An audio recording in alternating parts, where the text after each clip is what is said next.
2024 में बजट का मुद्दा जमकर गूंजेगा, मगर 2024 में कई मुद्दे और हैं जो सर उठा रहे हैं। उन्हीं में से एक मुद्दा है धर्म का। आज आरएसएस नेता दत्तात्रेय होसबोले ने उसी मुद्दे की नींव रख दी है। होसबोले ने कहा है कि जो लोग भारत में रह रहे हैं वो हिंदू हैं, और जो लोग हिंदू धर्म छोड़कर किसी और धर्म में चले गए हों, आरएसएस उन्हें वापस लेने के लिए तैयार है, भले ही वो बीफ ही क्यों न खाते हों। ये पूर्वज हिंदू है, वो हिंदू है, वो हिंदू हैं, और यदि वो मतांतरित भी हुए हैं उनको वापस ला सकते हैं।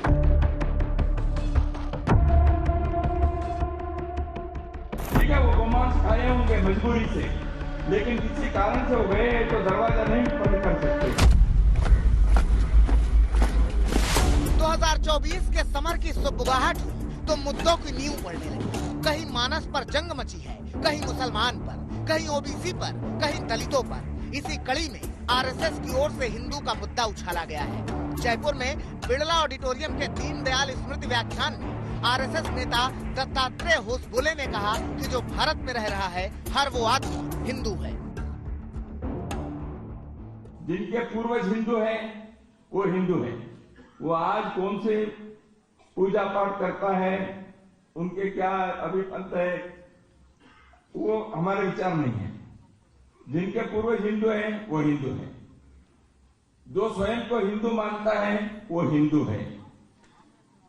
और तीसरा भी एक है, हम जिनको हिंदू कहते हैं वो हिंदू है। चुनाव में धर्म का तड़का हमेशा से लगता रहा है। राजनीति को धर्म वाली सियासत रास आती रही है, लेकिन संघ की ओर से सिर्फ यही नहीं कहा गया कि जो भारत में रह रहा है वो हिंदू है, बल्कि एक कदम आगे बढ़कर संघ ने ऐलान किया है कि जिन लोगों ने किसी भी कारणवश धर्मांतरण किया, भले ही वो अब बीफ खाने लगे हैं, मगर फिर भी अगर वो हिंदू धर्म वापस अपनाना चाहते हैं तो संघ उनकी घर वापसी के लिए तैयार है। वो हिंदू हैं, और यदि वो मतांतरित भी हुए हैं उनको वापस ला सकते हैं। ये गुरुजी ने एक हिंदू समाज के धार्मिक नेतृत्व को, शंकराचार्यों को समझाया। ठीक है, वो गोमांस खाए होंगे मजबूरी से, लेकिन किसी कारण से हो गए तो दरवाजा नहीं बंद कर सकते, इसलिए वो घर के अंदर आ सकते, घर वापसी उनको करवा सकते हैं। संघ का ये बयान आया तो राजनीति के गलियारे में बहस छिड़ गई। समाजवादी पार्टी के नेता एसटी हसन कह रहे हैं कि सवर्ण हिंदू तो विदेशी हैं, वो विदेश से आए हैं।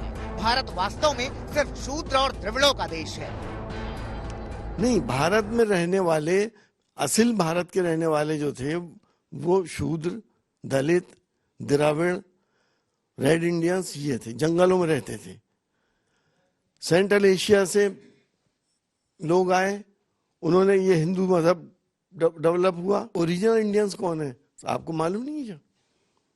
वो शूद्र हैं, सब दलित हैं, द्रविड़ हैं, ये सब लोग थे।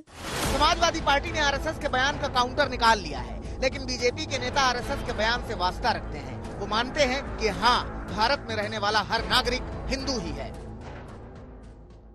सबका डीएनए एक है, क्योंकि प्रमाणित के तौर पर मैं बताना चाहूंगा कि निश्चित रूप से मौलवी हो, चाहे ब्राह्मण हो, चाहे अगरा हो, चाहे पिछड़ा हो, चाहे दलित हो, चाहे शोषित, चाहे वंचित हो, जब किसी कोई लोग बीमार पड़ते हैं तो हमारे शरीर का खून उनको जाता है, उनके शरीर का खून उनको मिलता है। क्योंकि हॉस्पिटल के अंदर कोई ये व्यक्ति नहीं कहता कि हमको मौलाना का ही खून चाहिए, हमें ब्राह्मण का ही खून चाहिए, हमें यादव का ही खून चाहिए।